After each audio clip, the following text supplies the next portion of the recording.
did grow up that way, but I would say it's my practical experience that makes me different and comes up all the time in the classroom in terms of my sort of life before this.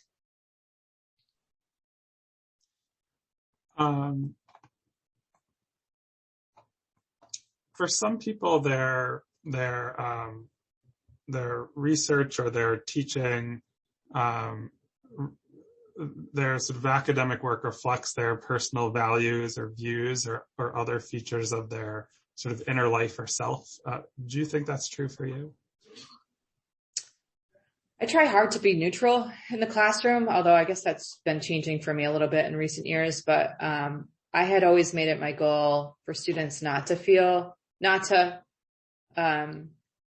know how I felt about the outcome of cases. I started doing that because Vermont Law School is like a super liberal place. Or I'm liberal, but it's so liberal that I think it makes the more conservative students here feel unwelcome. And so I started sort of making neutrality my default on any kind of controversial issue. That's become harder and harder with a lot of the racism issues that have been coming up. And of course, the Trump election has made that hard to be neutral, I guess, because neutral is now means something else. So it's something I'm struggling with, frankly, in the classroom. But a lot of professors talk about their personal views, I think, in ways that make others feel unwelcome. And that's what I've heard. That's what I sort of have observed or guessed based on my observations. And then I've heard from a lot of students too, that especially the conservative students, that they sometimes just feel that they're not welcome here.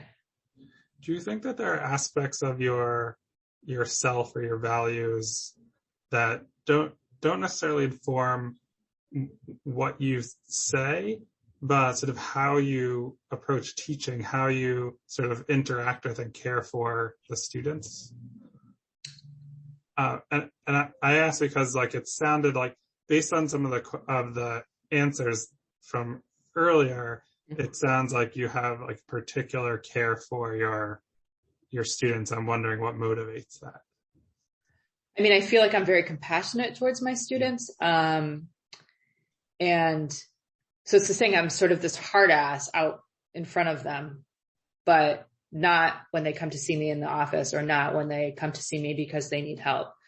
And I have a very strict excused absence policy, but I'll always sort of excuse an absence for non-traditional reasons, like a breakup or a broken heart, because I have had those experiences too.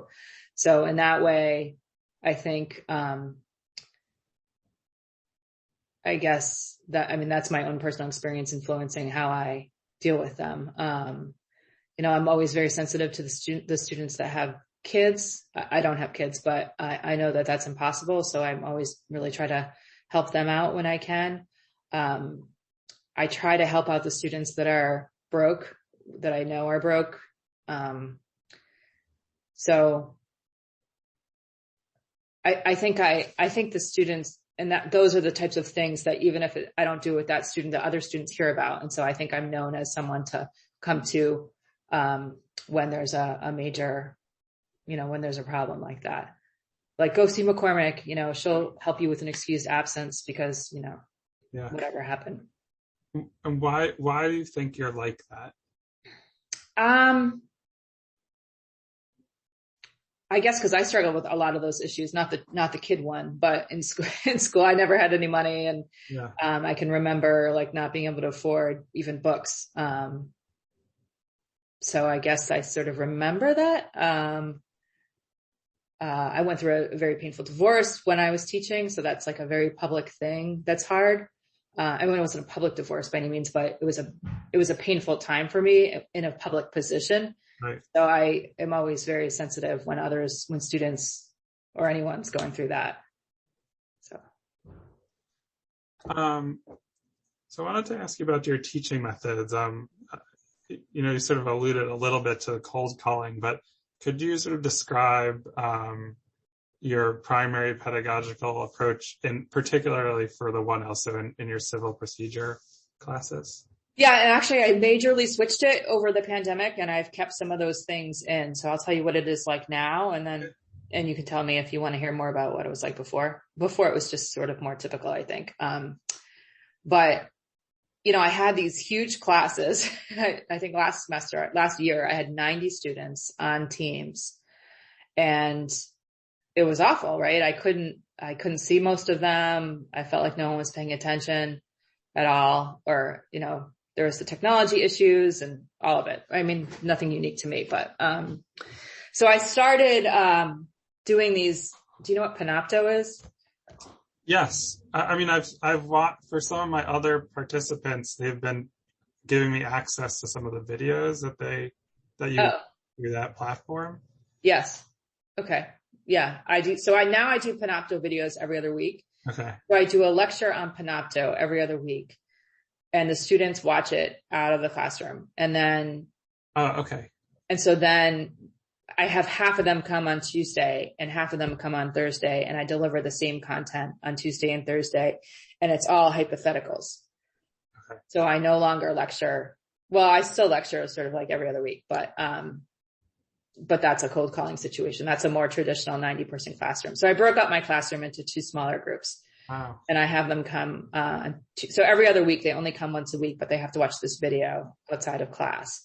But the Panopto videos are great, and the students love them because you can search in them. They're very user friendly. They see you in the PowerPoint at the same time. And so now the program is the students are supposed to do the reading, then watch the video, and then they come to this class session where I just do hypotheticals. I do a lot of bar type questions, in those sessions too. And I have gotten a lot of good feedback on it about how, the hypotheticals and the, working with the fact patterns in class time rather than cold calling. I still cold call them for that, but, has helped them understand the material much better. So that's what I've been doing the last 2 years. And is that because, like, you think sort of that having that asynchronous component, like, is that sort of, are you motivated by having smaller classes, or sort of what's behind the changes, and how do you think they're benefiting the students? I started doing it because it was just too much to have all those students on one Teams page. 90 students I could not engage with them all. So that's why I started doing it. But the feedback was so good that I tried it live in the fall. And then the feedback on my evaluations was so good that I kept it going for the spring, for this semester. So it sort of evolved from the pandemic. I think that, when I see them less, so I feel like they're more engaged. I feel like they're less nervous about talking in class because it's a smaller group versus 90 groups.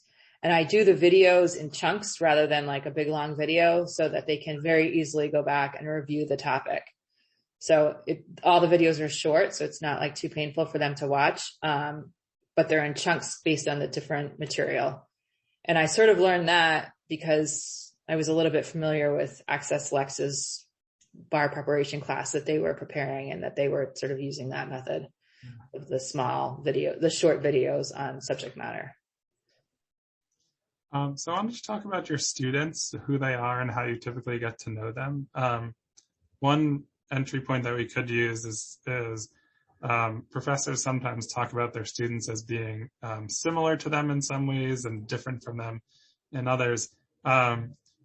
If you sort of reflect on the students in your civil procedure class, in what ways would you say that they're similar to you in background, identity, how they learn, and in what ways do you think they're different? A lot of them are like me. They didn't know any lawyers before they went to law school. So for a lot of them, I'm the first lawyer that they're actually meeting, me and their other professors. So they don't really understand, like they don't know the word litigation.